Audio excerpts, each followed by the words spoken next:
What's up, and welcome back to Nowstalgia Pod, giving you your weekly look at what's going on in pop culture. My name is Pat Sheen, joined by my co-host Dave Martin Swagger, one of the biggest Jets fans I know. Want to check in?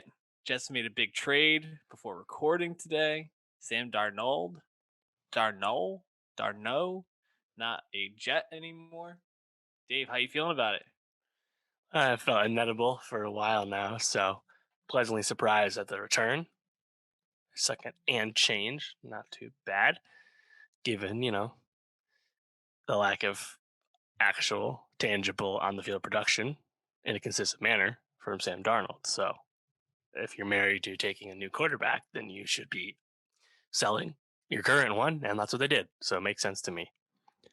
Are you ready for the Zach Wilson era? Well, that's the whole problem with this, though, is there's no guarantee any of these quarterbacks are any good. So you could just draft the new Sam Darnold. So I don't know, but it Maybe. is what it is, right? I personally I feel a little bit more comfortable with Justin Fields, but he's going to be a 49er. So it is what it is. I'm hearing Mac Jones to the No 49ers. fucking way. This shit's so stupid. what a what a surprise that would be if that's how it actually goes down. Yeah. I think Justin Fields would be there too, honestly. Uh, Perfect quarterback behind Jimmy G, I feel like, for a year. well, that's the thing too. Justin Fields in the Shanahan offense. I'm sure he'll look nice, like a shiny new toy, pretty soon. Whereas Zach Wilson, it's probably going to be a steady rise. You hope, because the Jets roster still has plenty of improvement to do. So, uh, yeah, inedible though, so it's all good, honestly. Hey, at least we didn't take Josh Rosen, right? Could have been worse. Could have been worse. And man, we're talking sports, but we got a decent show going on today. I'm saying decent because we're kind of hitting a little bit of a lull before things start to pick up. Hopefully, as more people are vaccinated, things start to happen more. Movies coming out, things of that nature. But today we're going to be talking about some movies that came to streaming or video on demand. We're also going to be talking about a big album. Let's start there because your girl Demi Lovato dropping her first album in since 2017, Yeah, Dancing with the Devil. seventh album from Kind Demi. of crazy, 7 albums, and she hasn't dropped one in 4 years. It's a lot of production early on. Yeah, and in this press, you can definitely tell she is not the biggest fan of a lot of her earlier work. Obviously, coming out of her uh, Disney Channel come up the way contemporaries of hers like Selena Gomez did as well, and the Jonas Brothers, which is, I guess, that's kind of where she got famous in the first place, right? Camp Rock with the Jonas Brothers, I think that's when I first knew of her. Yeah, that's probably when I was first aware of her, but I didn't really watch a lot of that stuff. Disney Channel wasn't really my thing for whatever reason. But um, yeah, Demi with this new album, with the same name as another TV show she's on right now, or I guess a YouTube docu series of Right. the same name. And it, I guess like as you listen to this album, I don't know if you've been watching the docu series. I haven't, but what I've heard from it is pretty raw. Demi obviously had the overdose in July 2018, where she was also sexually assaulted, near death experience, has been on a long recovery, kind of making her comeback at the 2020 Grammys. Um, it feels like this is maybe more of an album accompanying the docu series more than anything in a way. But what is your take on that? Yeah, well, I think everyone's pointing out that this is not the first time she's done any kind of documentary about her life and her career. And she pointed out this time around that when she did one, I think 5 years ago, which was talking about past struggles with sobriety, she actually was high on cocaine at the time of that interview. It's like, and I have watched the trailer for Dancing with the Devil, the docu series, and they definitely do a good job of uh, showing you the magnitude that it seems like you know everything was hanging in the balance for Demi Lovato as a person, her life, her well-being, and it sounds like everything since that overdose has more been about her just literally piecing her life back together, and that it was a very serious near death experience, and she still like has like poor vision and stuff like that. It's pretty harrowing stuff, and you're obviously thankful that she's made it out and also has put together a full body of work. This is a full length album, and it's very fitting, I guess, for that docu series in that subject matter. Yeah, it's it touches on a lot, and it's pretty raw. I wouldn't say that there's any songs on here that really allow you to not be sitting with some aspect of Demi's identity or past. And I think she delivers it still in a way that created some really, really great songs. I don't think this album is like a perfect album in any sense. I think there's definitely some songs that on a second listen would probably just skip pretty quick. But I do think there's quite a few songs that stood out to me on here. Um, and kind of starting right from the get go. I mean, you have Anyone, which was like the Grammy showstopper back in 2020. But then you get Dancing with the Devil, one of the lead singles off this, and obviously the title track, as well as the artist starting over. And I think that song, Dancing with the Devil, is just an absolute like ballad banger. And the music video is pretty raw with it too, kind of in line with the rest of the album. How do you feel about Dancing with the Devil, the title track? Yeah, so definitely an early standout, only Hmm. track two, but because it's putting the full appeal of Demi Lovato like center stage, which is her just absolutely tremendous vocal strength. And when you're combining that with effective lyrics and like engaging stuff, like obviously her situation that's still ongoing, makes a lot of sense. But yeah, it's a good track, and again, she's like really strong on a ballad song because of just how strong a singer she is. Yeah, absolutely. I think that one's a standout. And then the next time things really stand out is the second title track, The Art of Starting Over, which I Yeah. think is probably the most fun song for me on the album. Well, and that's what was cool about it too, is that it was a concept album, as those two songs suggest, but it's so quick, right? Like intro is track four, and the heaviest stuff is more or less those first three tracks, and then there's kind of a switch up, which I guess makes sense because over the course of this, was it 19 track album? Hmm. Genre wise, she does bounce around a lot, right? There's the balladry stuff. There's more like upbeat electro pop stuff. There is some more 80s and dead stuff because this is a mainstream pop release. There's stuff all over the place. But I was actually kind of struck with how she was able to convey that early heavy stuff effectively in good songs. Again, Anyone, Dancing with the Devil is really good tracks. But then also then kind of transition, I think, to probably more accessible stuff that Hmm. they want to revisit anyway. Yeah, I agree. And that the storytelling or art of starting over. I'm sorry. Um, is just like a smooth, like funky pop song. Um, Kind of followed up, by some tracks down the line that I think stood out to me, such as "Lonely People," which I thought was had a really strong chorus, and more of like that modern, like acoustic, poppy, the song that you hear on the radio. The song with Ariana, I thought stood out. Met them last night, which was like this like woozy, drippy type song, kind of Oh nice. yeah, I feel like it's like in line with a lot of what Ariana was doing on her last album in a way. definitely. That sounds like an Ari song. For sure. That shit slaps, man.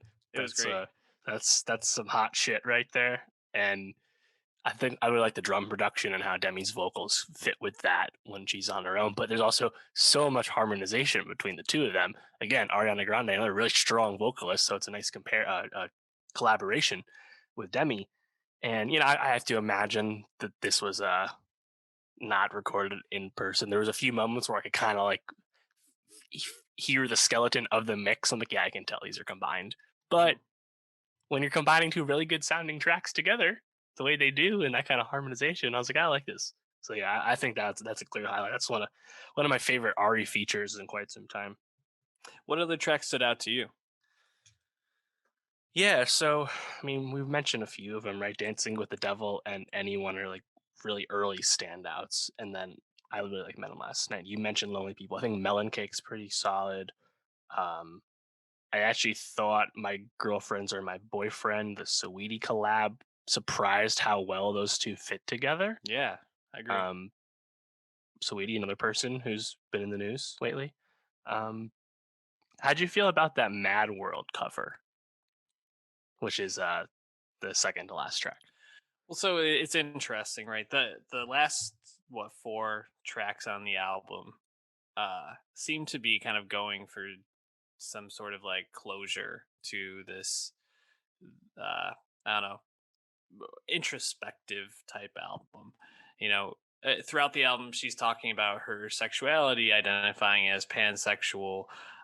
There's rumors that Noah Cyrus, who's on the track Easy with her, that Mm. they're in a relationship now.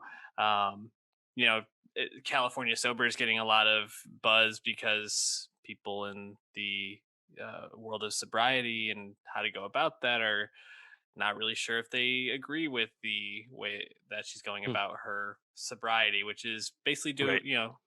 taking drugs and alcohol in moderation as she feels like Yeah. it's safe. Smoking weed and drinking, basically. Yeah. Um, so you get to like the Mad World, Butterfly, Good Place, Following California Sober, and it's kind of like, oh, I'm in this. Life is hard. I've been through a lot, but like I'm ending up in this nice place. I just kind of found like the Donnie Darko Mad World cover is like kind of like too on the nose almost, given Yeah. everything she's been through. I just kind of like we heard Lana last week doing another cover, and we talked Yeah. about like it was fine, and I found this to be like kind of fine, but like also like too obvious almost. What about you? Yeah. Definitely intentional. Definitely intentional. But it did make my ears perk up. It's a long listen, so Great song. to re-grab attention towards the end of a track list, I think counts for something. That's true. Uh, but yeah, I mean, thinking like I don't have a whole lot of experience with the early Demi records as a whole. I know some of those early hits, of course. I really like Heart Attack, and the last album, "Tell Me You Love Me," which is another type of ballad song, had that in my top 10, 2017. Mm. Actually, really like that track a lot, and that's actually one of my favorite examples of a live performance kind of transcending the studio version. There's a really nice video on her YouTube channel. But this, I mean, again, limited experience, but I have to imagine this is her most ambitious album ever because she's tackling a lot of different genres, but also has a really clearly focused uh, lyrical subject matter, but also coming out in a lot of different ways, right? And you get some good guest spots. So I have to imagine this is her gonna please a lot of her fans, which of course probably I feel like most people don't have the highest bar right now. They just want to see Demi be okay and be successful. You know. She's she's been on basically vocal rest since 2018. We are really only having a handful of performances, maybe even less than that before COVID hit. So her vocals are in a great place. She's sounding crisp and clear on this, and I think there's about half the tracks that are at least good to great. So I don't see how anyone can look at this and see anything less than a major win for Demi. It's good to have her back, honestly. Definitely, definitely. She sings good. She definitely does. And check out some of the songs that she sings good off her most recent album, Dancing with the Devil, The Art of Starting Over, on our Nostalgia Best of 2021 Spotify playlist, which will be in our show notes. Let's move on, though, to a couple of Lionsgate L's, Dave. Let's start with Knives Out. Tell me why this is an L for Lionsgate. Oh man! So we got a bombshell report, exclusive report from Deadline last week that Netflix has acquired Knives Out 2 and 3 in a Boom. deal with Rian Johnson and his producing partner Ron Bergman in the 400 plus million range. And obviously that's an L for Lionsgate because that means Knives Out 2 and 3 are not Lionsgate movies anymore, they're Netflix movies. And I was not aware of this arrangement, but evidently Knives Out, the original, which was a huge success in 2019, grossing over $300 million at the box office despite being a completely original film. Knives Out was shopped in a one picture deal, and that's how Lionsgate ended up distributing it. So Rian Johnson and Ron Bergman had just carte blanche to put this movie up to the highest bidder, and apparently Apple and Amazon also were bidding on Knives Out 2 and 3. And it's one of the most lucrative sales to a streamer ever. Mm-hmm. So obviously major dub for Rian Johnson, Ron Bergman, because that's fucking a lot of cash, good for them. And And Lionsgate, Lionsgate's been very up and down. We're talking about one of the downs in a bit, Chaos Walking. But man, they must be frustrated that they didn't try and lock in like future options and stuff. But how can you know? I mean, it was brand new stuff. Who knows if it was going to be successful? But it was one of the. I mean, Knives Out one made more money in the U.S. than Once Upon a Time in Hollywood. It's Crazy. kind of nuts. Yeah, and you think about when like what this was for Rian Johnson. Coming off the Star Wars, The Last Jedi. Really divisive movie in the Star Wars fandom. I think this really like solidified him as a person who can make popular movies that pretty much everybody loves, and people should have loved The Last Jedi. Actually, I would refer people to your TikTok. I think I've watched it like 5 or 6 times just because it's really funny to see how they went about just trying to like basically act like it just didn't happen between the first and third movies of the last trilogy. But Rian Johnson's really good at making movies, man, and I'm so excited to have more Knives Out. Give me Benoit Blanc. Yeah. And Daniel Craig just being a goofy, silly actor. I love it. It's great. Yeah, and so in that Deadline story, there was a piece I was not aware of where basically Knives Out came into existence because there was room in Daniel Craig's shooting schedule when Danny Boyle left Bond 25, and in the time before Cary Fukunaga joined on board to make the film that is No Time to Die. We'll be seeing at the end of this year. And in the process, Daniel Craig ended up finding his post-Bond franchise, and way more money in his pocket soon enough. It's quite the turn of events, right? Get that bag. Yeah. And I guess the only thing that I'm disappointed in is because Knives Out was an original film, brand new thing, and a box office success, it sucks that that's not going to be in the theater anymore. Because it's also a great theater movie as kind of a rip-roaring mystery caper, and it makes plenty of sense that there are sequels to this. You have your stability of Craig's Benoit Blanc, and then you have a new cast of characters, brand new cast. It's a great way to bring other high-profile actors in that don't have long-term commitments. Like, it makes perfect sense, right, to make more of these. But it will kind of be a shame that we can't see this in the theater. And it's Netflix. I know some people are saying, "Oh, maybe Netflix will lead the money." It's Netflix. They do not put anything out in the theaters besides a token awards release, so you're not going to see it there. You're going to see it on your TV. Yeah, I was looking it up. It did get one nomination for the Academy Awards, but it's not enough to potentially get that movie theater release for it. Yeah, I mean, it was contending for Best Picture. Everyone pegged it as like the 11th or 12th movie, like just kind of missed out. And now you have the Netflix marketing dollars. Maybe if Knives Out 2 is amazing, this does get some real Oscar love for Rian Johnson and friends. Who knows? But at least it'll be in everyone's home. So yeah, and it's even more people will see it in all likelihood. It's gonna be taking place overseas, so it's gonna probably look really cool. It's probably gonna be in some awesome like Greek like villa or something like that. I can't wait to see that. Do you have anything you like want to see? Any storylines that you can think of? I have one that comes to mind specifically for how I want them to go about the sequels, but I mean, Knives Out 1 was, compared to Agatha Christie. Obviously, there's kind of those familiar, I won't say tropes, but like structures and ideas for like crafting mystery stories. And I feel like those are kind of on the mind in general because of Murder on the Orient Express and Death on the Nile, which is coming out soon, being, relevant again. But yeah, I mean, nothing really comes to mind for me. I'm just excited for some really cool casting because, again, you kind of have the world is your oyster with this, where you can just cast someone, anyone you want for any kind of character. I just want like the Benoit Blanc, like whatever case made him the famous detective. I want that. So whether it's That's like, cool. I hope we could get like a prequel sequel kind of thing. Right. That was the only thing that came to mind because I was Yeah. like, how did he become famous? That was one of my biggest questions. And I mean, this was like it was announced that like a sequel was in the works very soon after the first movie found success. So you have to imagine this was Rian Johnson's primary focus throughout all of the pandemic. So I'd imagine this script is in good shape. This does not feel like it's being crapped out at all. I'm sure this is going to be pretty darn good.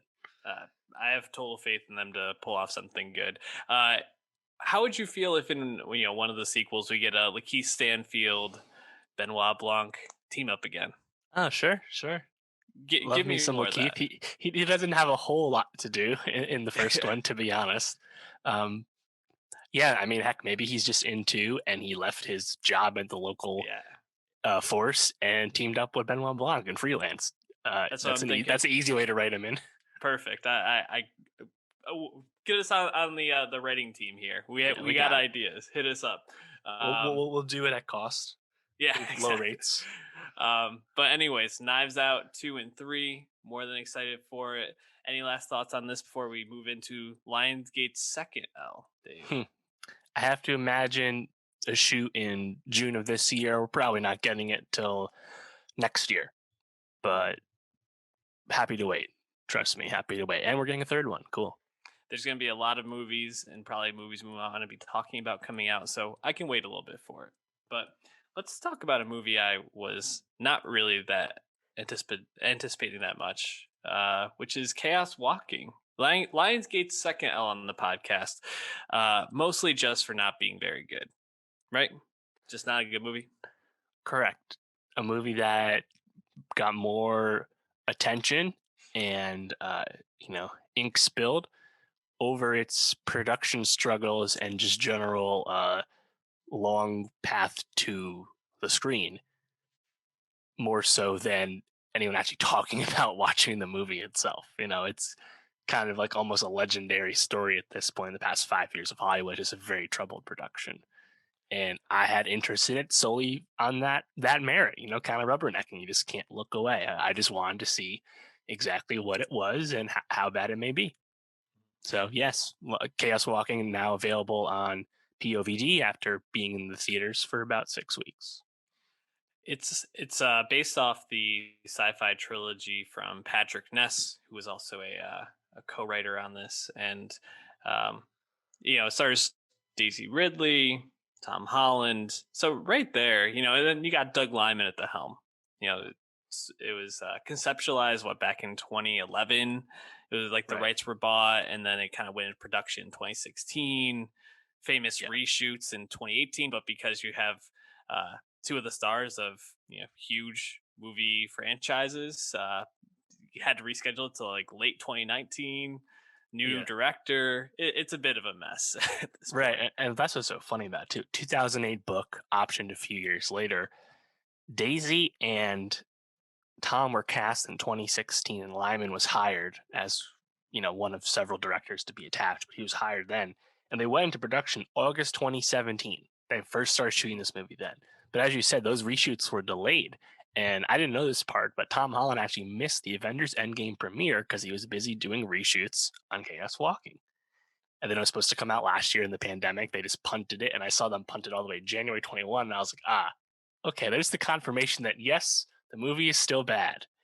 And kind of surprisingly, they just let it come out before the movie theaters had really come back. Like, we'll get to Godzilla in a little bit. Godzilla vs. Kong, huge box office success. But Chaos Walking was ultimately just kind of sent out to die, and has made about $20 million at the worldwide box office. Yeah. It's interesting, right? Because we've been talking about Tom Holland obviously a lot recently. We just talked about Cherry a couple weeks back. Check out that review. And I think our question is like, can he do anything outside of Spider-Man that is good? Like, and it's kind of feeling the same for Daisy Ridley a little bit here. Like, what's been the best thing she's done outside of Star Wars? Yeah, I think I had these thoughts as well, and I have to imagine that both Daisy is not going to do Stranded Space Girl, and Tom's not going to do Young Man. I don't think they have either of them has any interest in these roles moving forward. Yeah. And again, you have to remember they were cast in 2016. This was more or less Daisy Ridley's first major piece of casting post The Force Awakens. And Tom Holland was still quite young at that time, right? Yep. Since then, Cherry, Devil All the Time, we know, and Uncharted coming up. Like, we know where Tom Holland's looking. You have to imagine. And I looked at Daisy's work, and she's attached to a number of seemingly like period dramas and more artsy, like Oscar baity affairs. She hasn't been attached to any kind of franchise stuff, but you can tell they're definitely both like not interested in this part of their careers anymore, which was also why I laughed so much when I saw Daisy and Tom actually doing press to promote this film, even though it was guaranteed the flop. Like, I thought, like, God, like just leave Daisy Ridley alone. Why are you asking her questions about this shitty movie she made so long ago? Yeah. It's tough too because it's not like it's just them and nobody else in this cast. You know, Mhm. you got Mads Mikkelsen, you got Cynthia Erivo, you got the director that did Edge of Tomorrow, maybe one of the Yeah, best sci-fi action films of the last Doug decade. Lyman's not a scrub at all. He's a No. very accomplished man. So what went wrong with this movie? Like what made it so bad in your opinion? Right. So I haven't read The Knife of Never Letting Go, the first Chaos Walking book, but I do like aspects of it. Like, yes, this is a young adult movie, and we know the young adult genre is completely dead and buried at this point. But just like as like a sci-fi fantasy thing, I do think there's actually some potential with some of the ideas in this world, namely that you can hear and sometimes see people's thoughts. Mhm. And a lot of times people cannot prevent you from seeing or hearing those thoughts. And it's like, huh, that's very interesting. Later on in the movie, we find out that the town Tom Holland's from actually the men they killed all the women. And Because it's like, the huh, women's thoughts aren't able to be seen, but men's are. right. And it's like, huh, that's interesting. Not that I'm advocating that, obviously, but like that idea that like man can't help but feel threatened by women and are afraid of them hearing their thoughts. I'm like, huh, there's at least something there, Yes. a societal thing. But the movie had no interest in going there, of course.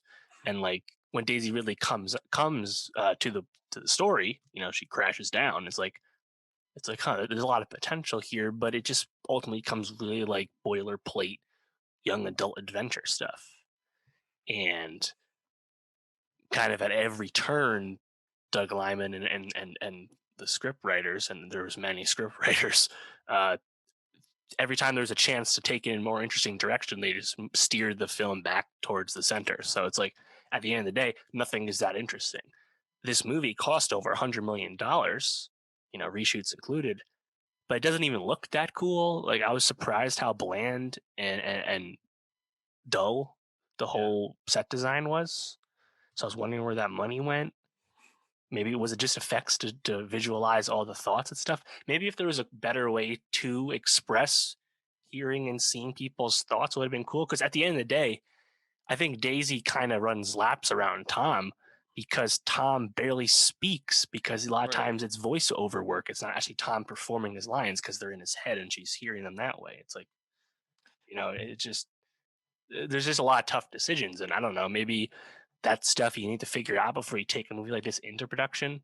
Like, how do we Yeah. actually visualize the most important aspect of the storytelling? You know? Yeah, you know, and I just didn't really find a lot of it to like be super interesting. Like you said, there are some aspects of it that I think were really interesting things to explore. Um, I feel like pretty quickly, like it all just kind of becomes like the on the run story, which is okay, but like I feel like nothing ever really gets delved into. I think the most affecting moments for me are probably near the end of the movie when Manchi dies, and also when he has Daisy read the his mom's journal to him. I think Yeah. those are probably the Mhm. two moments where I'm like, okay, this is some like serious acting going on here. Yeah. Definitely affecting. I mean, the dog getting drowned by David Yeah. Ayello. I can't say Oh his well. last name. Thank you. Um, that was just tough. Like I was like, come on, man! Like this movie already is not fun to watch. Now I got actually drowning a dog. Tough. Yeah. Well, and I thought David Oello was probably one of the best parts of the movie because he's just playing this unhinged preacher character.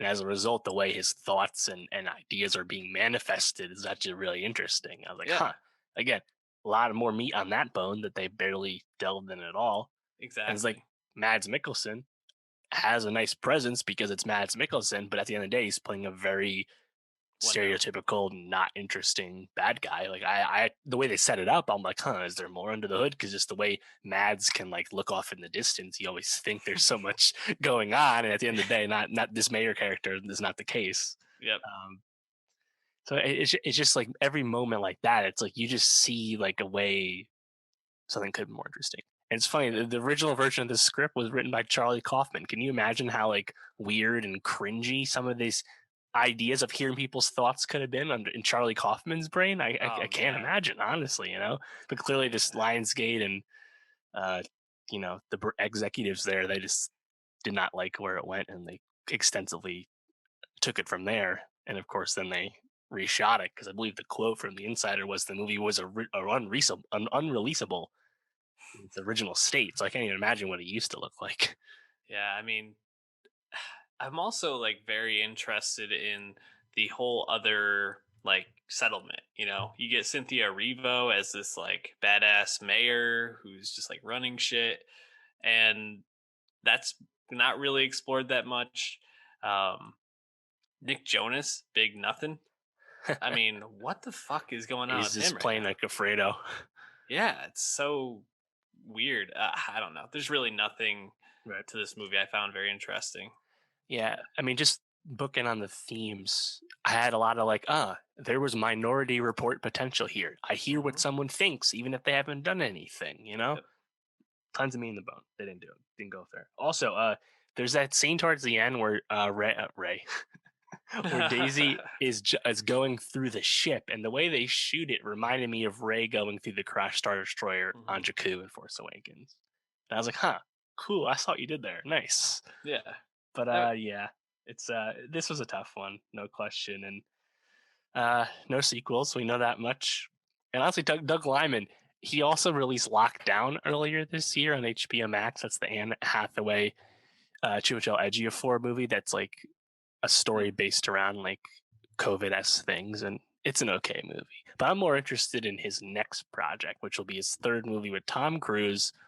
That's the movie that Tom Cruise is actually making in space, Yes. and they're both scheduled. Lyman and crew and Cruise, they're scheduled to go on the SpaceX mission to the International Space Station in January 22. So I'm sure there's more news to be had on how the fuck they're making that movie and even what they're making. It's pretty secretive apparently, but yeah, that's cool. Eh, And yeah, Doug Lyman, I don't blame him too much for this because it just seemed like it was a you know it was a tough one. it just seems like the sort of thing where nothing came together the way they wanted it to. Yeah, Sometimes the sets are cursed like that, unfortunately. So, don't. I mean, don't waste the $20. Wait till it comes on streaming and check it out. I'd say unless you want to. I don't know. I can't tell you what to do. But if you have Netflix, I will implore you to watch Concrete Cowboy, the Ricky Staub film that just came out. Because I think while this is a I think this is a pretty I don't think this is like a new story, right? Like we've seen this sort of story a bunch of times. I think the twist of like the take on the Fletcher Street Urban Riding Club in this movie is a very unique addition to this, and kind of just adds like a nice presence to the movie and adds like a interesting distinction. And you get Idris Elba just being this like old guy who pops it in every once in a while in the movie. It's kind of nice. How did you feel about Concrete Cowboy? yeah. I don't know if the movie itself had too much stand out to me. It's a very familiar story in that regard because there's some sentimental beats. Hmm. Kind of can guess where things are gonna go. And I actually would have liked more if they leaned into even further the history of black cowboys and how that's a Yeah. story that's very rarely told. And I was aware of that story. I wasn't aware of the presence specifically in North Philadelphia, of course. But I actually would have liked if they leaned into more of that stuff and almost like the gentrification in this case in areas like North Philly and how this is a specific piece of black culture that is often being ripped away. And that's kind of on the periphery of the story of Concrete Cowboy because we're getting a lot of that fish out of water, coming of age stuff for Caleb McLaughlin's character Cole. So what you get though, I think it's still well made, well told, even if you kind of the beats. Yeah. It's really just a solid film, I'd say overall. And I mean, you mentioned Caleb McLaughlin, Stranger Things, Hmm. uh, fame. I thought he was pretty good in it. I don't think he's going to be the next like Denzel after this performance or the next like on a big Hollywood star, but I think he did enough where I'm like, he might be like a solid B actor moving forward. I thought he was pretty good. What about you? Yeah, I mean, this is the first time I've really seen him do anything outside of Stranger Things. And I mean, obviously, we know Millie's been busy and Finn Wolfhard's been doing stuff too. And I guess he's the next most busy of the kids, like Joe Keery and Natalie Dyer aside, I guess. But like this, him tackling more adult subject matter, right? Like it's heavier at times, and he's actually taking a little spin, like with an accent. I don't think that's his normal voice, but I thought he was solid. And like in those moments where he's like really upset or he's trembling or something, and I'm like, it's pretty good. It's like you can see the seams a little bit. I guess it's hard to go up against someone like Idris who just has a really strong screen presence without even saying anything. But Yeah. yeah, he was pretty good, and he definitely someone I just want to see where that career goes. And I think you're right. I think there is some potential for some solid success, no question. Uh, Jarrell Jerome, I actually wish his presence was even greater because obviously recent Emmy winner for the Central Park Five miniseries, but his character I think is like where like the most familiar beats came into play. So you kind of understand what his role is in the story. I pretty certain I know exactly what's going to happen to him and how that's going to affect Cole because everything's about Cole's story, right? Hmm. But Jerome is still, a talented guy, and I think some of the best scenes for Cole are in his scenes, in those scenes. So, Yeah. all right. Yeah, the show you're looking for is Now They See Us, from Netflix, and I agree. I think like even though he's more of just a driver of Cole's narrative arc, I still found the scenes between them to be really engaging and definitely. I forgot who played the drug dealer, but he was like really intimidating. I thought he was great in that role. Um, I actually also really thought the scenes between Cole and Smush allowed Caleb McLaughlin to kind of show off what I think made him so great in this, because so often, like you said, when he's up against Idris or even against like some of the other people in that community, the adults, he kind of shrinks at times away, and like I feel like he kind of gets outshone. Uh, I was looking for the name of the actor who was the disabled actor, or Hmm. in the wheelchair, differently abled, I should say. Well, I couldn't find it, well, but they he said was great, he was one of the real Fletcher actually. Street people, right? Yeah, and he was great. Every time he was Yeah. on screen, I thought he was fantastic. But against Jerome, I thought Caleb McLaughlin actually got to like sit with and like chew on what was going on in the scene a little bit more. Like you think Mm. about when he's like, "Oh, we're gonna build something together. You want that, right?" And like the way he kind of just like you see him like thinking and like looking back and forth, like right, like I really thought that was like a nice scene. I also thought after they get almost, I guess, like kidnapped, after Smush almost gets kidnapped on the drug deal, um, Right. and they run. I thought that was a really strong scene as well between them. So I really liked those scenes just because they got to show off a little bit more. Speaking of the like side characters, though, were there any others that really stood out to you? Always happy to see Method Man. Mhm. This guy's playing the cop from the neighborhood, from the area. So yeah, Good shout out cop. Method Man. He actually is pretty busy, right? He was in Yeah. The Deuce, right? But the last time I saw him in anything good. But yeah, like I said, I wish the movie was a little more meta, a little more big picture. Mhm. Just because I think that's a great opportunity to be educational about this kind of stuff. But Mhm. still pretty good for what it is. And actually, I was surprised. I didn't realize this actually played Toronto last year. That was acquired by Netflix. I didn't realize this was a festival film. 2020 movie, yeah. Um, just want to shout out one of my favorite scenes was definitely the what I don't know what it was called, like the fair or whatever they had, the Yeah, cookout. they called it a cookout. Definitely like a Yeah. block party feel to me. I just really thought that was a fun scene, seeing like Idris up on a horse, like doing the race. Just Hmm. it was fun. I think this is a movie worth checking out. It's like 2 hours. It's worth it. Yeah, gotta say, the mom just straight up dropping Cole off in the middle of the night and like not making sure that he gets like in the house or anything. I was like, huh. Well, if your interests are if the self interest of the kid, maybe you could take an extra second, make sure it's like all taken care of. I was like, you just kind of dropped him and Yeah, it's UFO'd. tough. I was like, huh. damn, tough It's really stuff. tough. And it's not like you're dropping them off like in the suburbs. You dropped them off in North Philly, so it's like one tough situation to another. Detroit to North Mhm. Philly, but hey, yeah, it's a war movie. Tough to be too It's a critical. hell of a drive too, right? It's gotta be No, hell of a like drive. Yeah, 10 makes sense hours. why it was at night. Took him forever to get there. Yeah. Well, check it out. Let's talk about Godzilla versus Kong. And Dave, the first time these two squared off in a movie was 1962. And it Ah, looked a lot different, as people can see behind me, and then they'll see behind you. And, uh, basically where it came from is like being this, at the time, very, very cool, very exciting thing to like the Titans movies, like the monster movies, are almost played out. So like, where do you take this where it becomes like interesting and like fun again? I guess was like my thought because I've never actually really been into these movies myself. Like I've seen some of them, varying degrees of liking them.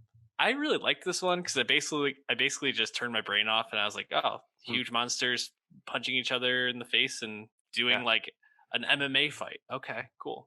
How did you feel about it Hollow Earth, hollow brain, baby. You just though? gotta go with it. Uh, no, I like this one a lot. I've seen all the legendary MonsterVerse movies, of which this is the fourth flick, which started in 2014 with Gareth Edwards' Godzilla movie, the movie he made right before Rogue One, of course. And since then, we've had Kong Skull Island in 2017 and Godzilla King of Monsters in 2019. And I mean, shit, like this movie was already done being filmed when Godzilla King of Monsters came out. These movies have such long tails in post production because of the extensive effects work with the CGI to create Godzilla and the other monsters and Kong, hmm right? So, as far as like an experience with them, I was actually looking back at the original Godzillas, the Toho, run of movies, of which there's so many. And it's funny to look back, like the eras as they call them, and how they'll take off like 10 years of making Godzilla movies, then they'll rip off another like five of them or something. And we're actually in the midst of one of those eras now because once Godzilla 2014 came out, you had a Shin Godzilla come out from Toho, which was actually pretty well received. And now, more recently, even we're getting anime Godzilla, of which a lot of it's on Netflix as far as Western audiences go. So a lot of Godzilla stuff going on right now. But had you seen all the MonsterVerse movies or just some of them? Oh, I think I'd seen like parts of Kong Skull Island. I'm trying to think what else is in this one. I didn't see Godzilla 2014. Uh, I was actually like, well, watching this, I was like, God damn, like Godzilla is just so much stronger. Like yeah, how would they right. ever even fight? Like I don't Yeah, know. well, and I actually like because Godzilla versus Kong is very much like a Kong movie, right? This is more or less the Yeah. second Kong movie, and Godzilla's playing second billing, and of course Godzilla's in the other ones. But it is kind of interesting to see the tale that these MonsterVerse movies have gone on. Because Godzilla 2014 is incredibly grounded as far as a movie about a mutant lizard is concerned. Like you don't see a lot of Godzilla. It's really character driven. It's actually about the humans, and it makes sense. And I really ride for that movie. I think it's tremendous. And then when you get Godzilla showing up, and you get the payoff of Godzilla using the blue fire breath for the very first time, like 2 hours in, it's insane. And of course, people probably have seen the famous Aaron Taylor Johnson Halo jump Mm. from the end of that movie as well. It's funny to see like where we've gone to now. Where this one like there's not a lot of like deeper meaning to it the way Godzilla 2014 had, right? Like, and I think Godzilla in general has always been like ascribed to as like an allegory about nuclear arms races and stuff like that. But in this case, it's like, no, this is just them fucking shit up, and that's why you're here. This is kind Yeah. of like a Transformers movie. I would say the action is quite coherent, though. Mhm. And like you said, turn off your brain. They're going to go to the journey to the center of the Earth. And then later on, they're also going to make Pacific Rim 3 because Mecha Godzilla's in this movie too. Surprise. It's like, holy Yeah. shit. Yeah, they just went for it all. They unloaded the fucking clip on this one, man. And I Yeah. gotta say, if you like watching this kind of shit, it kicks fucking ass. Yeah. So It was you just have great. to have the right expectations. Yeah, when I sat down to watch it, I really just went in being like, this can only probably get better because my expectations are zero. And honestly, when King Kong gets let out of those chains and fucking jumps across three aircraft carriers on the Yeah. water to fight Godzilla, I was like, let's fucking go. Like this is awesome. Yeah, gotta say, in that moment, too, Godzilla is just fucking terrifying. It's like, how the fuck did they survive this shit, right? Right. And in Like general, how the hell did like Godzilla and Kong like stay on those like aircraft carriers? Like, it's just yeah, I'll let the physics go a little bit, but still, I thought that was a really effective set piece, no question. yeah, it totally sets Godzilla up as being this terrifying presence because he's literally like going through the water faster than any ship or Hmm. creature could, shooting just laser beams through people. It's insane.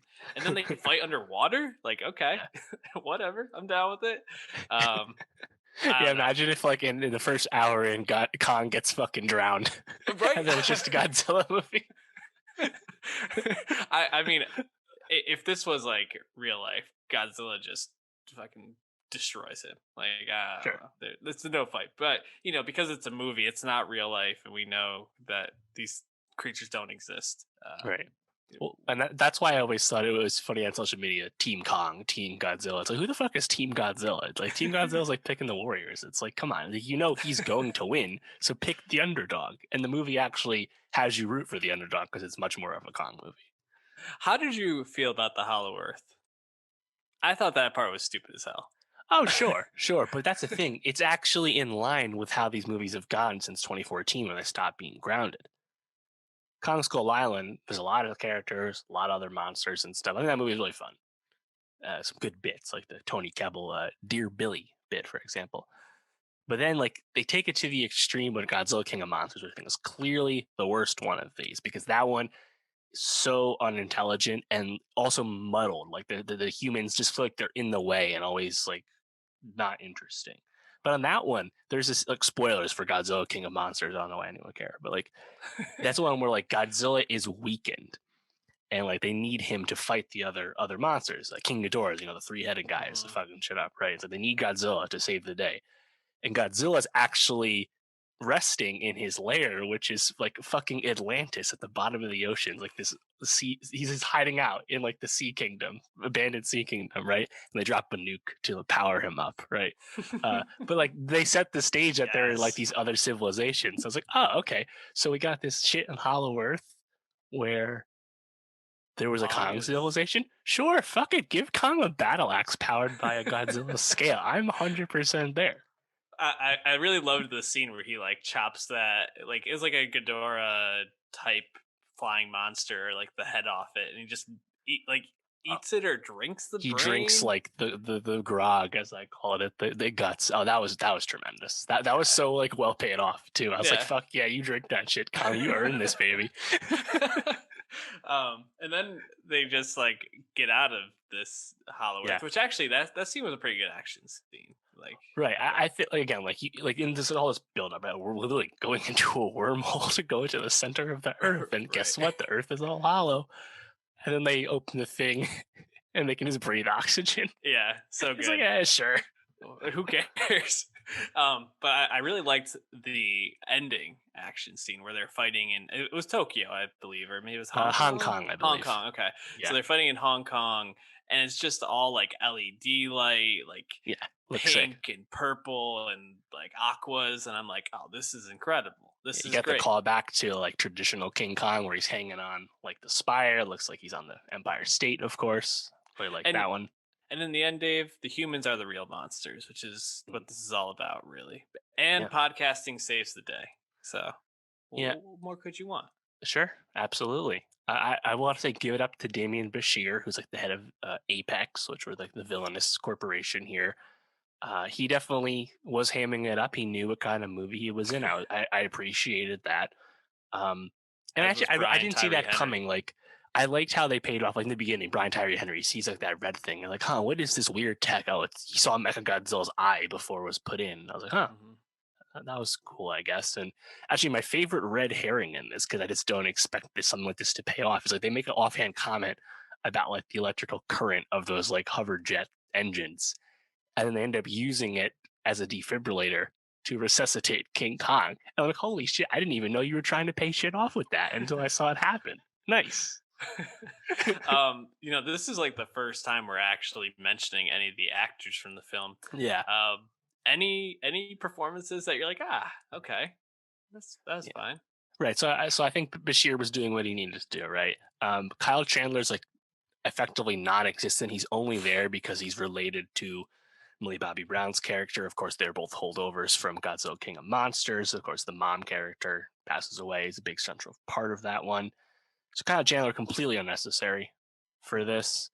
And I was thinking, like, I think a big thing that like takes you out of this, and I haven't looked, but I feel like they're probably a more polarizing aspect of Godzilla versus Kong, which would be Millie Bobby Brown, Julian Dennison, and Brian Tyree Henry's kind of troop as like the conspiracy theory podcaster and his loyal fans, basically. I like Julian Dennison; he's hilarious. Remember, he was in Deadpool 2, for example, and Hunt for the Wilder People. And obviously, everyone knows Millie. But in the end, I feel like they're almost there to give exposition to the audience, right? Like they let you figure out more about Apex. In the grand scheme of things, though, it's kind of a unnecessary Goonies-esque side plot, I guess. Yeah, I mean, it's all pretty much just like whatever. I guess like Rebecca Hall maybe stands out as okay. The orphan Gia, played by Kaylee Hoddle. I mean, the typical like the child can communicate with. I actually liked that they like made him able to communicate in some way by like sign language or being able to understand it. Because I was like, how the hell are they just gonna like let this monster go? Like, because if they need to be able to trust him somewhat here. I mean, I don't know. Crazy stuff. Yeah. Rebecca Hall definitely has some really funny lines, like what was it, like we need Kong bows to no one is something she actually says and stuff like that. Obviously harkens back to Godzilla 2014, where Ken Watanabe is like, let them fight, just straight up. Yeah, I really shout out Rebecca Hall, of course. Everyone's loved her since The Town, but I feel like she's not the in the most high profile stuff usually. So no, I really like it. Apparently in an interview she described her character as the Jane Goodall of Kong, which I just am like, wow. You know what? Accurate. Good for her. She's taking it seriously, which I appreciate. Any thoughts on Skarsgård here? Yeah, I mean, just a stand-in, right? For anything else, I guess. Actually, I didn't realize this until I saw it, but Skarsgård's character is Dr. Nathan Lind of Denham University, and the professor in Jules Verne's Journey to the Center of Earth was named Lindenbrock, and Denham was the head adventurer in King Kong. So some Easter eggs there for fans of these kind of stories. But yeah, I mean, they're kind of like the human characters in a lot of these, right? Like we've actually gone through a lot of high profile actors in this series. Bryan Cranston, of course, made a huge impression in the first one. Aaron Taylor Johnson, Elizabeth Olsen, Sally Hawkins, Ken Watanabe, Kyle Chandler. There's so many. And yeah, just add Skarsgård to the mix. He's just one of the guys. So is Isa Gonzalez as the daughter of the your bad guy. Whatever. Right. Cast some good actors to do not much. Overall, I was pleasantly surprised with this. Really enjoyed the action. CGI fuckfest, but it's great. Any last closing thoughts, Dave? Yeah, so it's revealed that just as we're about to understand that Mechagodzilla's in the movie, it's revealed that one of Ghidorah's heads, its skulls, is actually like the powering up Mechagodzilla and actually becoming its consciousness. And that's a nice callback to the after credits scene in Godzilla King of Monsters, where Charles Dance's character acquires one of the dead severed heads of Ghidorah. I actually thought it was hilarious that they ended up when that fails and the Pacific Rim aspects fails and they just can't control it, Mechagods, they basically resurrected Ghidorah into a robot body. I was like, wow. Again, did not think you were going to take it to this level, but shout out for trying. Like that was pretty ambitious, I have to say. I don't think anyone predicted. Maybe I'm wrong, but I certainly didn't predict that's how Ghidorah's head was going to come back into play. I'll tell you that. Me neither, Dave. So we're both surprised, at least. All right. Well, why don't we wrap up there? Watch I mean, it's on HBO. If you have But HBO Max, watch well, it. we should note that this is an absolutely gigantic hit at the box office, despite being on HBO Max in the US. This is with ease the biggest movie release of the pandemic, and it has already outgrossed Wonder Woman 1984, the domestic box office, and it's holding strong in its second weekends in China and elsewhere around the world. So it seems like this is going to be a really good success for Warner and Legendary. And I mean, right now, it only is made about 100 million less than Godzilla King of Monsters made, which of course was released in normal circumstances. So this is definitely, I think, what Hollywood was looking for. And I gotta say, the movie feels like it came out at a good time, right? A lot of people, leading up to Easter weekend, but like I think a lot of people were on board just to kind of watch this and have an event film. So HBO Max, Snyder Cut, and Godzilla versus Kong to wrap up March, and you're getting receipts at the box office too. Very, very, very good times over at Warner. Nature is healing as Kong and Godzilla destroy Hong Kong once again. The coastal, I tweeted this, but the coastal housing markets in this world are just like shot. Yeah, I actually saw that as a critique. This is supposed to take place, roughly as long, you know, far away from Godzilla 2014 as we are in real life, so like 6, 7 years or something. And yet the world of the MonsterVerse is completely unchanged. It's like, yeah, there's huge monsters that rise from the deep and fuck shit up, yet no, our defenses are still basically like normal. There's no precautions made. We're still gonna shoot our fucking missiles at Godzilla like it does a blessed thing. Like I was like, huh, no one's really learned anything in this world, have they? It seems like Whatever. like the real world in a lot of sense. So, That's a good point. all right, Dave, what should people be watching or listening to for next week?